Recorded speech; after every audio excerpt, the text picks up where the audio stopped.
मैं मानता हूं जब जनता सड़क पर उतर कर अपनी लड़ाई लड़ती है तो कोई गुंडा और छोटा भैया काम नहीं आता है, उसको जेल जाना पड़ेगा या घर में दुबकना पड़ेगा, क्योंकि पश्चिम बंगाल की जनता ने तय कर दिया है कि इस बार का चुनाव पश्चिम बंगाल की जनता लड़ेगी। बहुत दिनों तक मित्रों यहाँ का जो ये चुनाव है पश्चिम बंगाल का, ये दो विषय पर चुनाव है मित्रों। एक तरफ निर्मम सरकार का भय और भ्रष्टाचार है, वहीं दूसरी तरफ नरेंद्र मोदी के भरोसे की सरकार है, नरेंद्र मोदी के विकास और ऊर्जा के साथ प्रकाश लाने वाली सरकार है। तो मित्रों इस भय और भ्रष्टाचार को खत्म करना है और जो भरोसा यहाँ की जनता को, पश्चिम बंगाल की जनता को अपने नेता नरेंद्र मोदी पे है, निश्चित रूप से उस भरोसे पे कायम रहेंगे और उस भरोसे को पूरा करने का काम हमारी सरकार करेगी।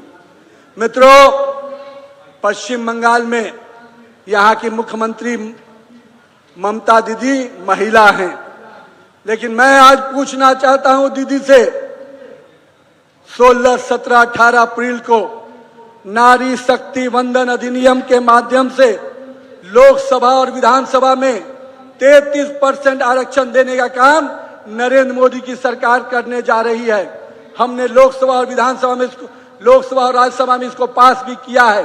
अब इसको इम्प्लीमेंट करने की बारी है मित्रों।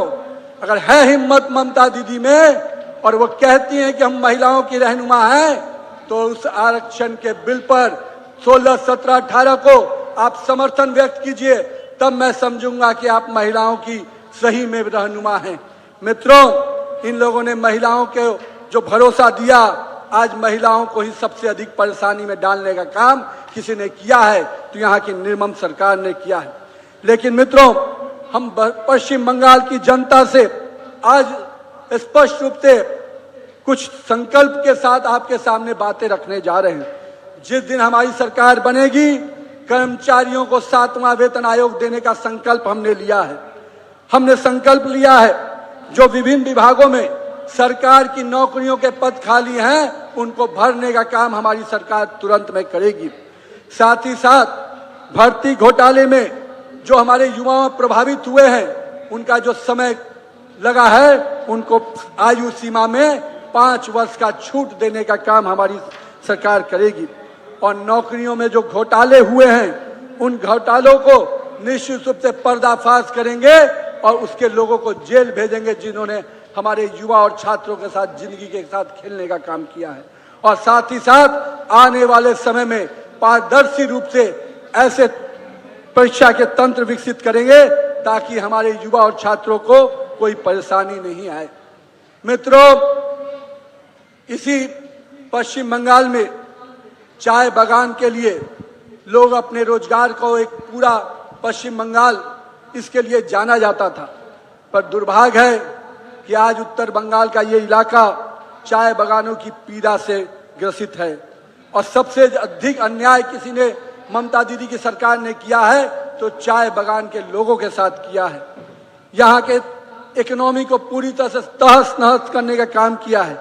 जो ये इलाका 3T के लिए जाना जाता था, टी, टूरिज्म और टिम्बर, इन तीनों से जो यहाँ व्यवसाय होते थे, उसके माध्यम से यहाँ के लोगों का राजस्व और आर्थिक संपन्नता होती थी। ममता दीदी की निर्मम सरकार ने पूरी तरह से इसको नष्ट कर दिया और हमारे चाय बागान से लेकर पूरे इस क्षेत्र के लोगों को भुखमरी और कंगाली के द्वार पर छोड़ दिया है।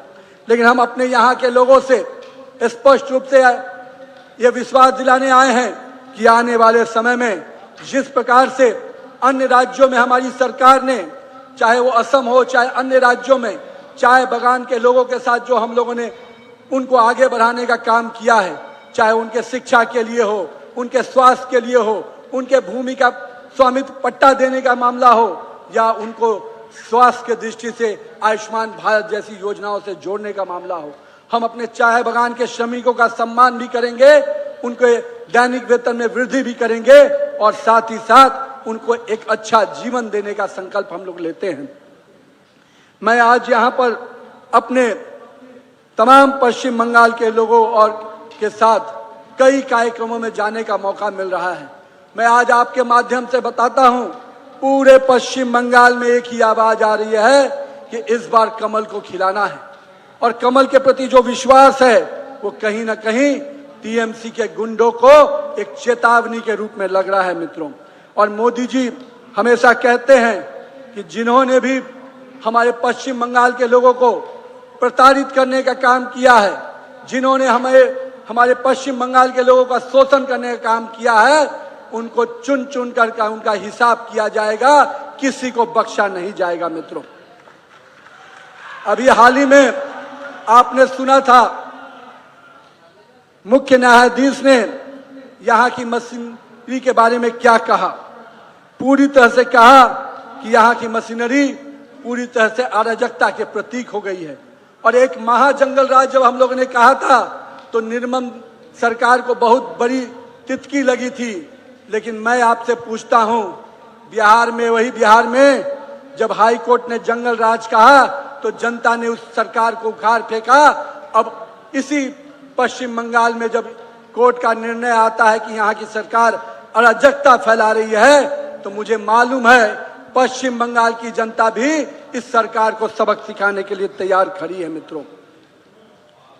आज हम आपके माध्यम से स्पष्ट रूप से कहते हैं, जो एसआईआर के माध्यम से जो 50-60 लाख लोगों का जो बांग्लादेशी घुसपैठियों का नाम कटा है, ममता दीदी उसके लिए काली कोट पहनकर दिल्ली तक गई थी।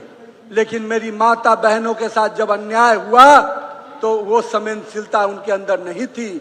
उनके लिए न्याय की गुहार लगाने के लिए वो न्यायालय के दरवाजे पर नहीं गई थी।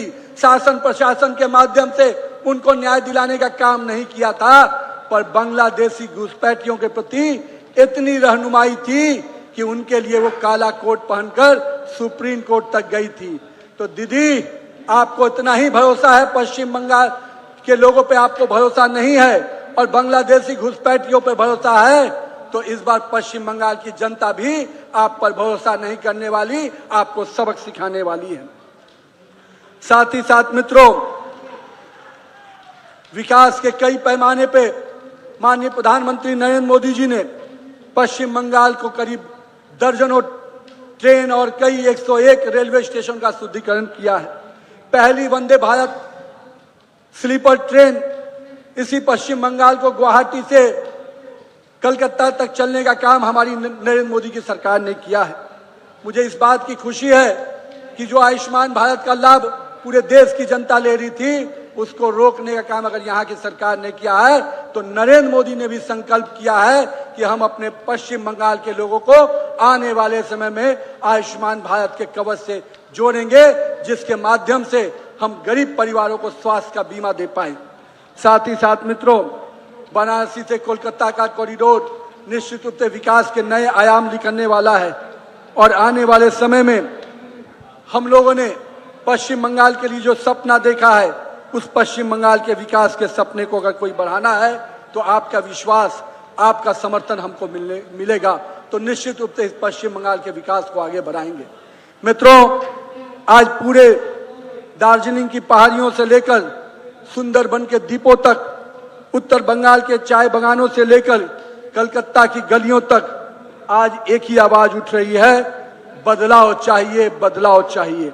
मित्रों, इस बदलाव को 4 मई को मैं आप सबसे आग्रह करने आया हूं कि 4 मई को जब परिणाम आएगा तो पश्चिम बंगाल में फिर से होली होगी, और ये होली भगवा होली होगी जो हर गली और मोहल्ले में मनाई जाएगी। मित्रों, तो आइए इस बात का संकल्प करें कि आने वाले समय में हम इस चुनाव के माध्यम से न्याय की लड़ाई लड़ेंगे। जनता के इस आवाज को निश्चित रूप से चुनाव के दिन, चाहे वो 23 अप्रैल का हो, चाहे 29 अप्रैल का हो, उस दिन एक एक मत भाजपा की झोली में गिरेगा और आपका आशीर्वाद निश्चित रूप से यहाँ जहाँ डबल इंजन की सरकार बनाएगा, वहीं इस अराजकतावादी भ्रष्टाचारी सरकार को उखाड़ फेंकने का काम करेंगे। मित्रों, मैं जनता, आज पश्चिम बंगाल के इस इलाके में जिसका नाम, क्या नाम है भैया यहाँ पर, अलीपुर द्वार, मुझे लगता है ये अलीपुर द्वार से विकास नहीं आया है, इससे विनाश आया है, यहां से प्रकाश नहीं मिल रहा है, यहां से अंधकार मिल रहा है। तो इस अलीपुर द्वार को बदलकर निश्चित रूप से एक ऐसा नाम होगा जो विकास के द्वार खोलेगा, जो हर घर घर में प्रकाश लाने का काम करेगा। तो मित्रों, हम विकास के लिए, घर घर में रोशनी और प्रकाश पहुंचाने के लिए संकल्पित हैं। हम नरेंद्र मोदी के नेतृत्व में पूरे देश में जो विकास के नए आयाम जोड़ रहे हैं, और यही पश्चिम बंगाल जिसने वंदे मातरम का सृजन किया, जिसने वंदे मातरम ऐसे गीत दिए जिसने अंग्रेजों को बाहर करने का रास्ता दिखलाया था, उसी वंदे मातरम का अपमान करने का काम यहाँ के टीएमसी के सांसदों ने किया है। तो मैं अपने पश्चिम बंगाल के लोगों से आग्रह करने आया हूँ, मित्रों, जिसने इस वंदे मातरम का अपमान किया है, जिस वंदे मातरम ने अंग्रेजों से हमको मुक्ति दिलाई, इसी वंदे मातरम की आवाज को गुंजायमान कीजिए और पश्चिम बंगाल से, टीएमसी की सरकार से पश्चिम बंगाल की जनता को मुक्ति दिलाइए। तो आइए इस वंदे मातरम के जय घोष के साथ इस आवाज को बुलंद करिए। पाल्टानो दरोकार, पाल्टानो दोरकार, पाल्टानो दोरकार।